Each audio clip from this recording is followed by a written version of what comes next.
the grand hall of records on the alien world of Zarthos, tall crystal pillars glowed with ancient data, stretching far above the heads of the scholars who studied them every day. The air smelled of dust, knowledge, and pride. For the Zarthons believed they knew everything about the galaxy and its history. But there was one story that made them laugh every time it was mentioned. It was the story of a lost species called humans, a primitive race that once lived in the Sol system, a sector now considered dead and silent. The records called them emotional, violent, and stubborn creatures who vanished after their final war, leaving nothing but radiation behind. Young historian Rylan stood before the elders, his blue skin reflecting the dim light as he laughed softly.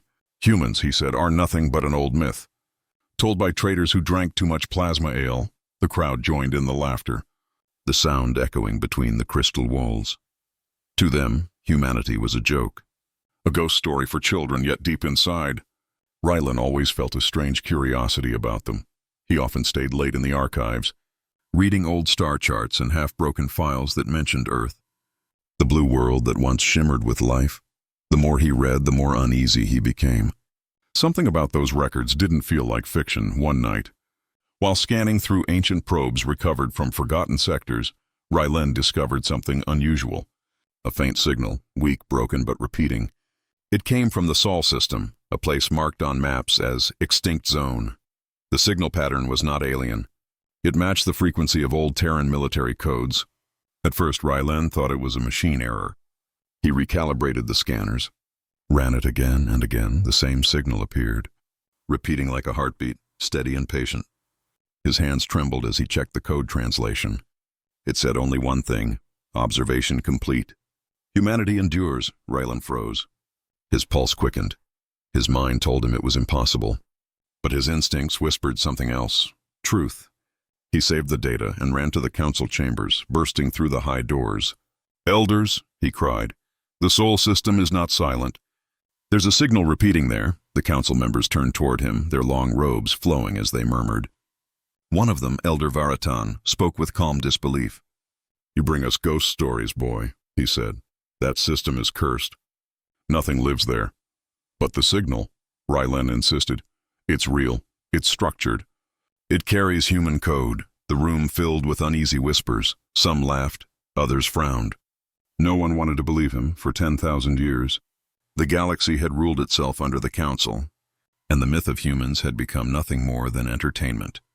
Elder Varatan finally said, "Send a probe if you wish, young one. Prove your fantasy wrong and return to your studies." Rylan bowed, but in his eyes burned a spark of determination. He left the hall and went straight to the observatory deck. There, he worked through the night, launching an automated drone toward the Sol system. He watched it vanish into hyperspace, unaware that this single act would change the fate of the galaxy. Days turned into weeks. The council forgot about the boy's foolish mission. But Rylan waited, every night checking the transmission logs. Then one silent evening, the observatory lights flickered, and his console came alive. The drone had reached its destination. Static filled the screen at first, followed by distorted images, dark skies, burned cities, and a broken Earth still orbiting the sun. The signal grew stronger, and then words appeared across the monitor, glowing in red letters. "Unauthorized access detected. Terran systems active." Rylan's heart stopped for a moment. He leaned closer, eyes wide. The signal changed, showing images of massive metal structures orbiting Mars. The designs were old, human-style engineering, impossible to fake. Suddenly the screen went black, and the power in the observatory died. The silence that followed was heavier than gravity. Rylan sat there frozen, hearing only the sound of his own heartbeat. Then the emergency lights blinked on. His console displayed one final message: "We see you, observer." "Tell them we are not gone." Rylan stumbled back, fear and wonder fighting inside him. He tried to contact the council, but the signal vanished as quickly as it came. He replayed the data, but everything had been erased. Only the faint words "humanity endures" remained, carved into his console like a warning. That night, Rylan could not sleep. The laughter of the council echoed in his mind, mixed with the chilling voice from the transmission. For the first time in his life, he didn't feel like a scholar. He felt like a witness, somewhere out there. In the dark ruins of the Sol system, something was alive, watching, waiting. And Rylan knew deep down the myth of humanity was no myth at all. It was a sleeping storm, ready to wake. The Galactic Council could not ignore the rumors any longer. The story of Rylan's discovery had spread like wildfire across Zarthos and beyond. Traders whispered about the Sol system. Old soldiers murmured of ancient wars. And even the council members who once laughed now met in private to discuss the strange signal. At last, they decided to send a small fleet to investigate. Not because they believed, but because they wanted to silence the talk. The Recon Expedition 47 was formed, made up of 5 exploration cruisers and 1 command ship called the Veil of Dawn. Rylan, though only a historian, was invited to join as an observer. When their fleet entered hyperspace, Rylan stood by the viewport, staring into the blur of light. His heart beat with a strange mix of fear and excitement. For the first time, he was going to see the system that haunted his dreams. The place once called home of humanity. After 7 cycles of travel, the ships dropped out of hyperspace at the edge of the Sol system. The sight before them was haunting. The once bright star, Sul, burned weakly now. Its light dim and cold. Planets drifted in silence, scarred and lifeless. Earth itself was a broken shell, its atmosphere thin, its oceans gone. The fleet moved cautiously, scanning for energy signatures. "Nothing alive," said Commander Thalvor. His voice cold. "Just radiation and wreckage." As expected, Rylan pressed his hand against the glass. Staring at the ruins of Earth, his chest felt heavy. "They were here," he whispered. "They really lived here," one of the science officers reported. "Sir, there's something in orbit, a large structure, metallic. Still active." The fleet adjusted its course, approaching the object. It was a massive ring-like station orbiting Earth. Dark and ancient, yet faint lights pulsed across its surface. The markings on its side were faded, but Rylan could still read them. Terran Defense Grid, Node 07. Everyone on the bridge went silent. The words were unmistakably human, impossible, Thalvor muttered. No system could remain active for this long. As they drew closer, strange readings began to appear, power spikes, encrypted signals, radiation pulses in old human frequencies. The ship's systems flickered, lights dimmed, engines stuttered. "Something's interfering with our power," one pilot shouted. "It's shutting us down." Then all at once, the comm screens across the fleet came alive, a voice cold and calm, spoke in a language most of them didn't understand. But Rylan did. The words were old Terran speech. Translated by his console, unauthorized presence detected. "Identify yourself." The crew froze. Rylan's throat went dry. "It's human," he whispered. Commander Thalvor hesitated. "Respond." "Tell them who we are." But before anyone could send a signal, another message appeared on every screen. Written in glowing red letters. Observation protocol engaged. Humanity endures. The station's lights flared. And one by one, the alien ships lost all power. The stars outside faded into black. The silence that followed was suffocating. Suddenly, the command ship's sensors detected movement from the shadow of the moon. Hundreds of small metallic objects drifted into view. They were satellites, ancient. Corroded, but still active, their panels opened, revealing massive weapon arrays pointed directly at the fleet. "Defensive grid," shouted Thalvor. "Evasive maneuvers." But the ships could not move. Engines were offline, communications dead. Rylan gripped the console. "They're testing us," he said softly. "This is a warning." A beam of light shot from one of the satellites, passing dangerously close to the Veil of Dawn. The energy reading was off the charts, yet it did not hit them. It was precise, controlled. Then, without warning, all systems rebooted, power returned, lights flickered back to life, the human station powered down. Going silent once more, the comm crackled, and a faint voice whispered through static, barely audible, "Leave this place. Tell them we are not gone." Every being on that bridge stood frozen. No one spoke. The silence felt alive. Heavy with unseen eyes, Commander Thalvor swallowed hard. "Set course for the nearest jump gate," he ordered. "We're leaving." The fleet turned away from Earth, engines roaring back to life. But as they prepared to jump, Rylan noticed something strange on the scanners. On the far edge of the system, beyond Neptune, shadows moved. Enormous shapes, too large for debris, too cold for asteroids. The scanners failed to read their composition. But for a brief moment, one of them caught the light of Sul. Rylan saw the impossible, a massive warship, black as night, bearing a white insignia across its hull, the old Terran crest, an eagle wrapped around a burning star. Before he could speak, the ship vanished into the dark. Rylan's breath trembled. He turned to the commander. "They're watching," he whispered. "The humans. They never died." No one replied. The jump drive engaged, light filled the bridge, and the fleet vanished back into hyperspace. Behind them, in the cold silence of space, the Terran defense grid came back online. Thousands of sensors awoke, tracking their retreat. A single encrypted message was sent out from the Sol system, bouncing across hidden satellites and silent relays.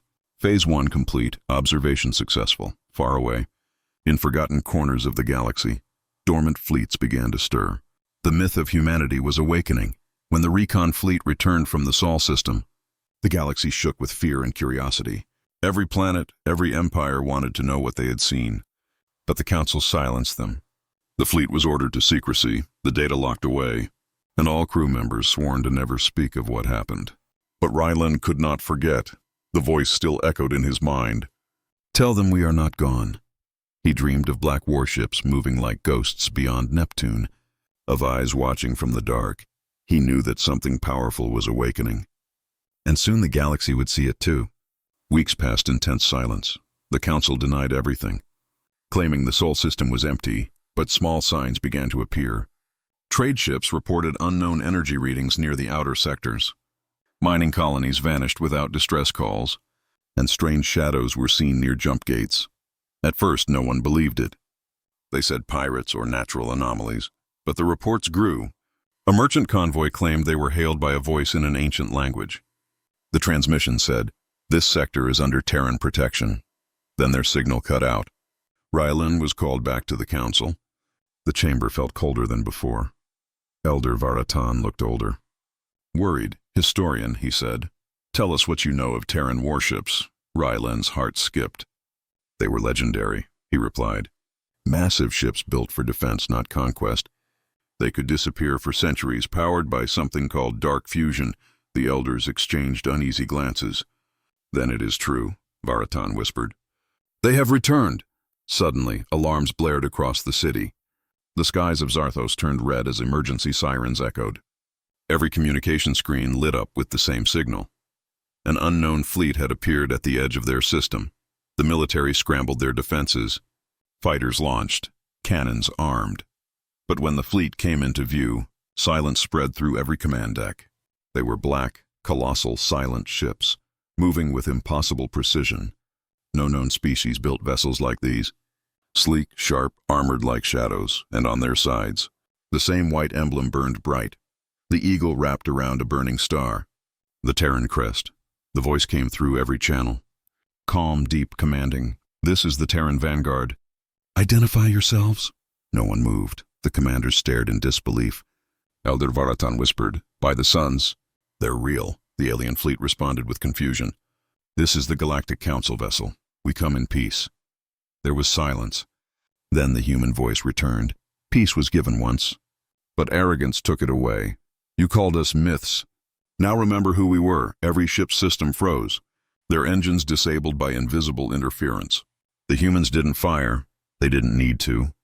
Their presence alone was power. On the Council's screens, one of the Terran ships came closer. It was enormous, the size of a moon. Its hull shimmered with energy, and for a moment, the stars reflected in its black surface like rippling water. Rylan stared at the image, breathless. "They've been here all along," he said, hidden in the void, waiting. Then, as suddenly as they came, the Terran fleet vanished. Every scanner showed empty space. No energy readings, no trace, only silence. The galaxy went mad. Some called it a trick. Others called it a sign of invasion, but deep down, everyone knew the same truth. Humanity had returned. A week later, strange broadcasts began to spread through the known worlds, a repeating message in dozens of alien languages. "We watched your wars, your greed, your cruelty. You laughed at our name, but the myth still breathes. We are the light in your shadow, and the shadow over your light. Humanity endures. Worlds panicked. Armies prepared for battle. The Council tried to calm the chaos, but fear had already taken root in a quiet corner of Zarthos. Rylan stood on his balcony. Staring at the stars, he knew war was coming. Not because humans wanted it, but because the galaxy had forgotten humility. He whispered softly, "They were never gone, only waiting for us to lose our way." And somewhere in deep space, beyond the farthest suns, human admirals gathered in silence aboard the TSS Titanus, the command dreadnought of the Terran Vanguard. Captain Mira Kane stood before a holographic map of the galaxy. Her voice steady. "Phase 2 begins now. The galaxy remembers us as myths," she said. "Let them remember us as gods." Her fleet of black ships spread through hyperspace like falling stars, silent and unstoppable. And as the first alien suns dimmed beneath the shadow of Terran steel, one message echoed across every channel. The lost have returned. The galaxy was trembling. Every empire, every kingdom, and every trading world whispered the same words. The humans have returned. For weeks, the skies of distant systems flickered with strange lights, ships vanishing without traces, and communications breaking under silent interference. No one could see the humans, but everyone could feel them. The Galactic Council finally gathered in full emergency session. The great chamber of glass and light, once a symbol of unity, now felt like a cage filled with fear. Thousands of representatives shouted over each other, demanding action. Some called for peace, others screamed for war. Elder Varatan sat quietly, his eyes on Rylen, who stood by the council's main screen. He had warned them, and now, the myth they mocked had become the shadow over their worlds. "They're watching," Rylen said softly. "And they're measuring us," his voice echoed in the hall. But few listened.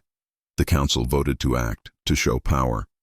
They sent a combined fleet, the largest armada in galactic history, to the edge of the Sol system.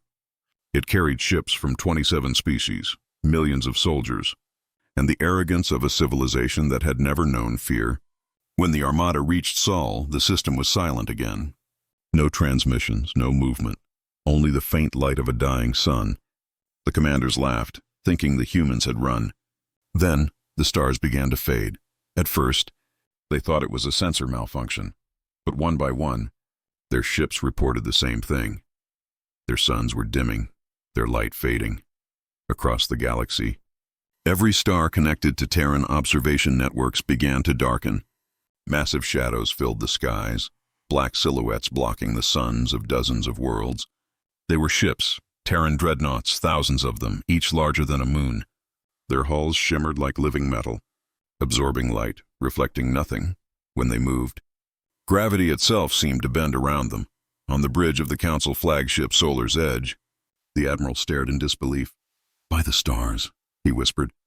"They're blocking the suns across every channel." A single transmission broke through the static. The voice was human, deep, calm, unshaken. "This is the Terran Vanguard," it said. "We warned you once and you laughed. Now you will listen." The alien fleet tried to respond, but every frequency jammed. Weapon systems failed. Jump drives went offline.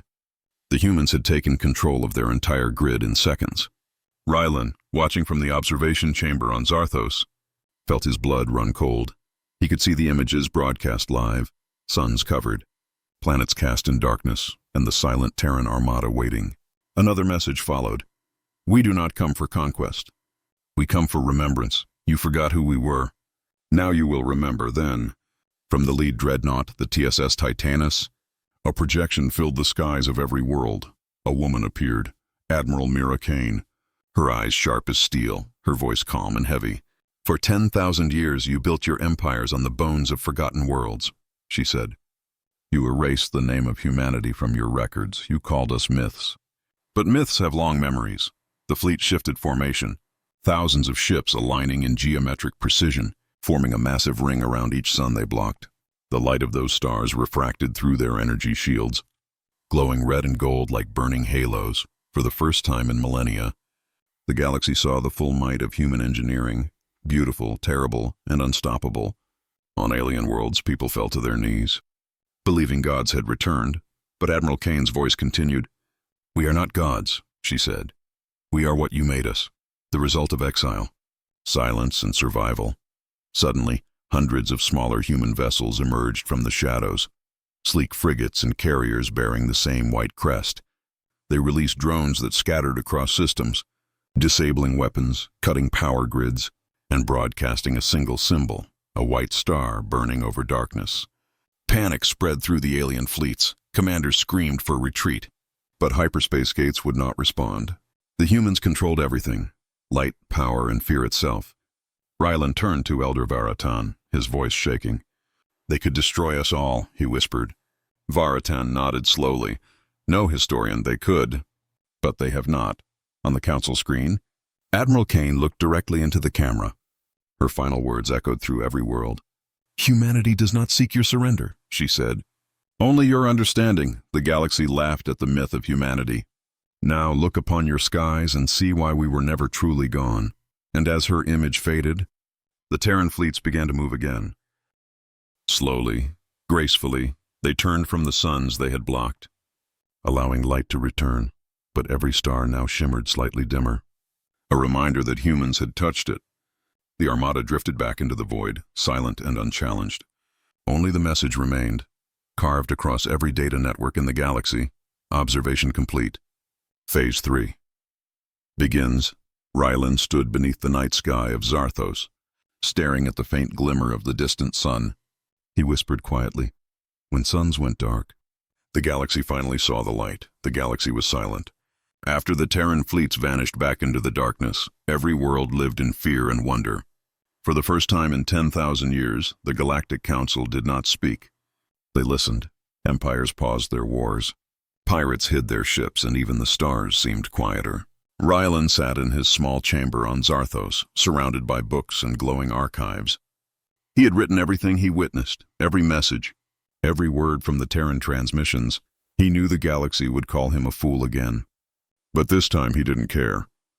He had seen the truth with his own eyes. Humanity had never died. They had only waited. Days passed, then weeks. The fear began to turn into questions. Who were the humans now? What did they want?